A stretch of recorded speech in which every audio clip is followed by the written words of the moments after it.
So good morning, everyone. Today, our meeting is all about our human resource analysis. So I've sent this report to your email. So if you could just like check it out. So before we go further, we will have an overview of our strategic plan objectives that we had before. So first, our objective is to ensure delivery of service to its highest standard. Second is to create a diverse and competent workforce. And then third is grow, integrate, and innovate within the environment we operate. So with this strategic plan objectives, we come up with our human resource objectives. So we have three. First is to recruit and retain a diverse, skilled, and motivated workforce. So as part of our strategic plan objectives to provide the highest standards of our services, we need one of the key to success is our people. So we need the top talent in our team. We need those who are skilled and motivated workers. And also, as part of our diversity plan, we need a diverse workforce. So next is to provide our people the opportunity to excel in their choice of profession for personal and career growth. So it's not just about the profit that we gain, but also we have to give importance to our people, to our workforce who is working hard for our success. So next is to promote work-life balance and wellness to our staff and employees. So same as our residents, we give equally importance to the health and well-being of our employees. So before we implement this plan, our HR plan, we conduct the PESEL analysis. So we identify some of political, economic, sociological, technological, legal, and environmental factors that may affect our plan. So that is changes in aged care legislation, the taxation, of course the COVID-19 regulations, since we are experiencing the pandemic now. So for interest rates, inflation, the salary trends in aged care sector. For sociological, we have diversity and the education. Then changes in HR software, changes in technology, communication technologies, and we also have minimum wage, working time, occupational training, of course for our staff morale, staff engagement, and management attitude. So after we conduct this analysis, we come up with our trends and emerging practices. So that is increasing numbers of older Australians requiring care, increasing emphasis on communities care, greater proportion of residents in high-level care, increasing investment by private for-profit providers, the rise of the casual workers, and we also identify that nowadays people want flexible working, and of course the trends in federal enterprise working. So we also identify relevant technology and its impact on job roles and job design. So currently, these are the relevant technologies we have in our company. So we have the LEAF system that was discussed before. So LEAF system is the picture showed in the front of a resident room where we can easily identify their needs. So that is for all employees. So whether you are health practitioners, your RNs, AANs, or down to the FSAs or cleaners, so it's easy for us to identify what they need through the LEAF system. So we also have digital health, assistive technologies. Sensor technologies is whenever a resident has a fall, so it's easy for us to give assistance to them as well. And that is for RNs, AINs, and other health practitioners. So for electronic records, that is for all employees to easily document everything that needs to be documented. So for time target biometrics, that is for all employees for attendance. So that is to monitor whoever is late and being tardy. And also, lastly, the centralized payroll system. So that is for all employees. So what are the legislations and regulations we are considering when developing this plan? So we have the Industrial Relations Act 1999, Anti-Discrimination Act of 1991, Fair Work Act 2009, Fair Work Regulations 2009, Age Care Award 2010, Health Practitioner Regulation National Law, and Work Health and Safety. So for this plan, we identify labor needs and skills requirements. So to have an effective workforce, we require some competency. So that is for our RNs, we need bachelor's degree, of course, and at least 2 years of experience. For our AINs, we only require a minimum of certificate 3, and for our food service attendant, we require RSA. So for the to provide sufficient care to our residents, we require this number of employees, whether in each wing level or for the whole facility. So we have one RN for each wing or level, 4 to 5 AINs for each wing or level, 1 medcom for each level, 3 physiologists for all the levels, 2 lifestyle staff for all levels, 1 FSA for each wing, 1 cleaner for each wing, 2 maintenance staff for all levels, and 2 laundry staff for all levels. So what are our options for sourcing labor? So aside from our part-time and full-time employees, we also consider some casual labor. So casual labor is like a thing now since there are like off and on peak season. So casual labor is somehow cost effective and low risk option for us. So that's why we are considering casual labor. So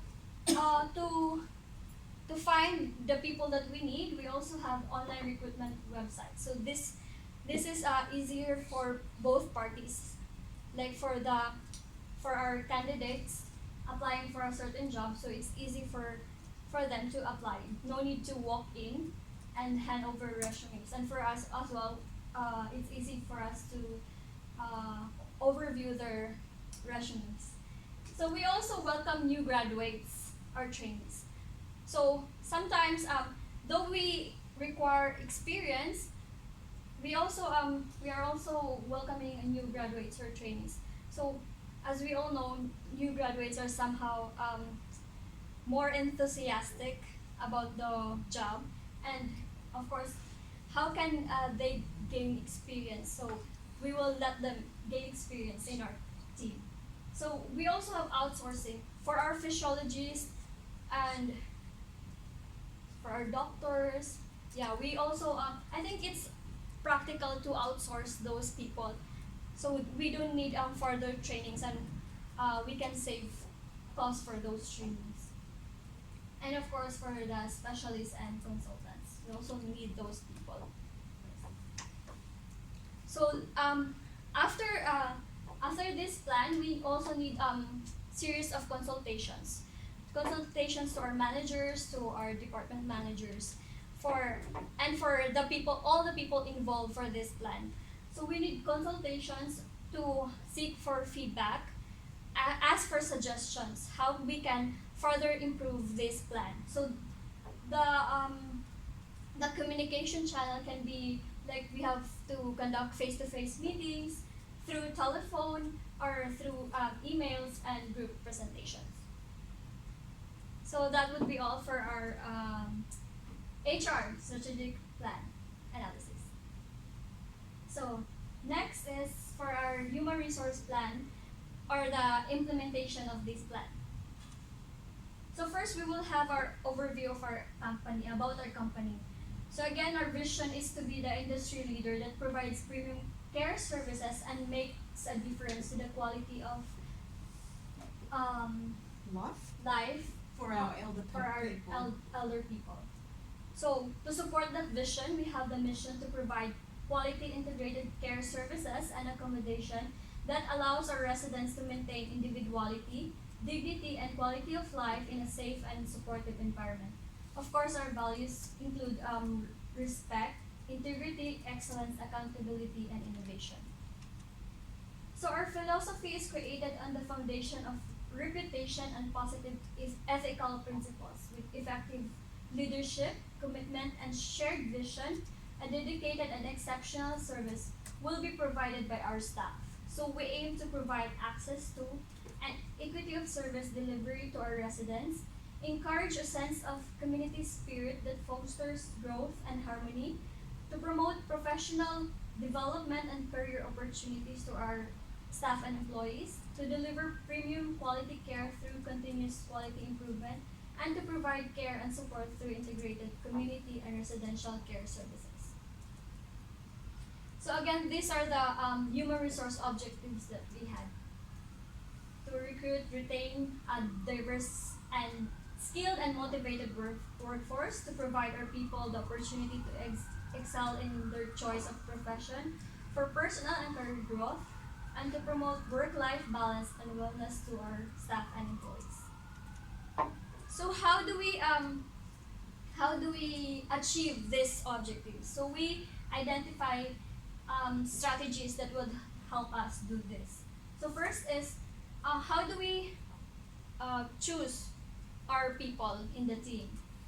So we have to shortlist candidates based on qualification during recruitment process. So through shortlisting, we will be able to get the top talents and choose from those talents. So next is ongoing training and education. So it's always life is always a lifelong process, and we all need continuous training and education. So we also have appreciation and awards. So this is to encourage our staff and employees to contribute to our goal to achieve our objectives. So opportunity for promotion and other competitive benefits. So this will attract our employees to stay in our company, and of course to offer them flexible working hours and provide support and assistance. So this is the cost benefit analysis that we had. So for the recruitment of skilled and competent workers, so we estimated roughly that will cost us 1,000. So but the benefit is it's cost effective and low risk option, especially for the casual laborers. So for trainings and development programs, we have estimated it to 700. That is to provide us an up-to-date information for our employees. So the more the employees well informed, so the more they are efficient and productive at work. So that should be $900 benefit for us at least. So we have technology and systems. So we all know that technology and systems are quite expensive, so that could cost us a $2,000, but it will also give us increased efficiencies at work. So of course the competitive benefits, that is 1,000, and increase employer retention for us. So what are the systems that will support the plans? So for Do 30 Care website, so this website contains all the general information about our company, including the career opportunities for those who are interested to join our team. So Do 30 Care online self-service. So if you are an employee, you can easily access your messages, your roosters, timesheets, shift biddings, and if you want to file a leave, so you can do it on your own through anywhere you are, anytime. So that is for our self-service. Now, Do 30 Care time target. I already mentioned this. So for our biometrics, this is to monitor attendance. So Do 30 Care intranet. So this contains all the informations that we need to know. So for all the updated information, it is found in our intranet. So centralized payroll system and the e-learning. Yeah. So what are our priorities for this plan, the budget and the time frame?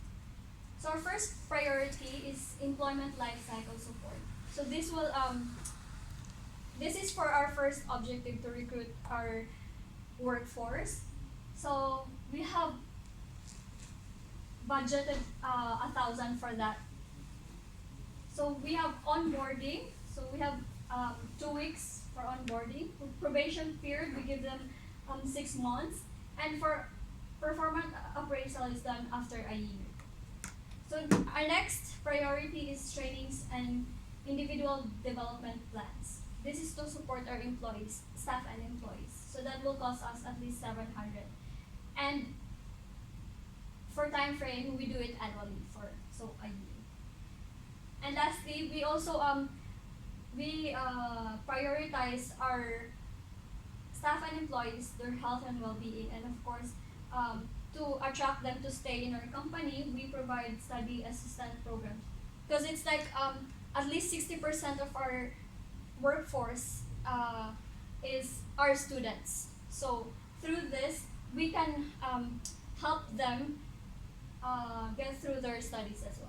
So another employee loyalty benefits. So we will allocate 1,000 for that, and that requires at least 2 years of stay for the employees. Now for our risk management plan, so we identify the risk, the likelihood, its impact, and how to mitigate, and we provide contingency plan. So first is lack of knowledge and skills for a particular job roles. So it is likely that some of our staff and employees have no sufficient knowledge and skills for a specific job. So its impact is very high and it will really affect our operations, our business operations. So how do we mitigate that? So as what I've said, we have to shortlist candidates during recruitment process. So as early as recruitment process, we need to choose whoever is the best for that specific job. So we also have to always provide training and competency program just to keep them updated as well. And outsourcing. So I think it's really effective to outsource people that has expertise. So we have there are organizations that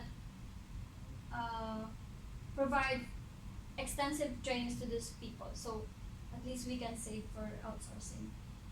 And then the next risk is failure of technology and systems. So we are already living in a modern world. Sometimes our technologies and systems can fail us as well. So we need to ensure that its maintenance and upgrades. And of course, we have to identify how to do things manually in case that those technologies and systems will not work. So employee turnover. So if our employees are unsatisfied of what we offer them, so most likely they will leave our company. So we need to offer competitive benefits to increase retention. And of course, sometimes we cannot avoid discrimination in the workplace. So we have to establish policies and procedures relating to bullying and discrimination. So who are responsible and who must support the plan? So of course, for this human resource analysis, we need HR personnel, senior managers, department managers, employee representative groups, external contractors, and outsourcing agencies. So after we implement this HR plan, we need to continuously review and monitor. So for that, we need a weekly meeting to discuss and address any problems or issues. So for every implementation of plan, we need follow-ups. And we also have to ask for progress reports. So for every department, they need to provide us their progress reports, how this plan is doing, and what are the progress. And of course, lastly, we need feedback. always we need feedback to improve our ways and to improve to identify which areas are we need to improve. We need to improve. So what are the changes that might affect the plan? So now that we are experiencing pandemic, so there there are like change in legislation and industry requirements due to COVID-19.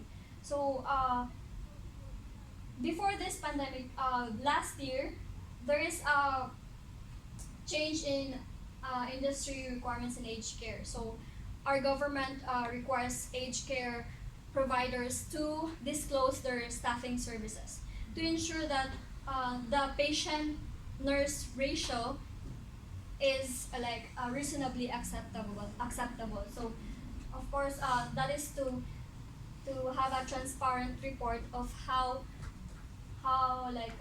aged care providers provide care to their residents. So now, as well, another change in requirements or legislation is the easing of, lifting of the 40 hours limit to students. So now, students who works in aged care can work full time, if if they want. So this can help our organization not to hire more workers. So we just have to give the students more hours. So, yeah. So another one is illness of any people involved in the plan. So this will greatly affect the plan as well. So we all know that coronavirus is just there. So anytime we can have it. So that's if someone have illness due to coronavirus, so it will greatly affect the plan. And of course, newly introduced technology systems and process. Though we have our own technologies and systems, sometimes sometimes it's easy to introduce new technologies. So we need to follow the trends. So in conclusion, so after we implement our HR plan, so we have efficient managing of sick calls, attendance, and leaves. So we have improved employees' confidence and morale. We increase efficiencies and productivity at work. And lastly, we increase employee satisfaction and retention. That's all. Thank you. Well done. I like the way that you got it concluded.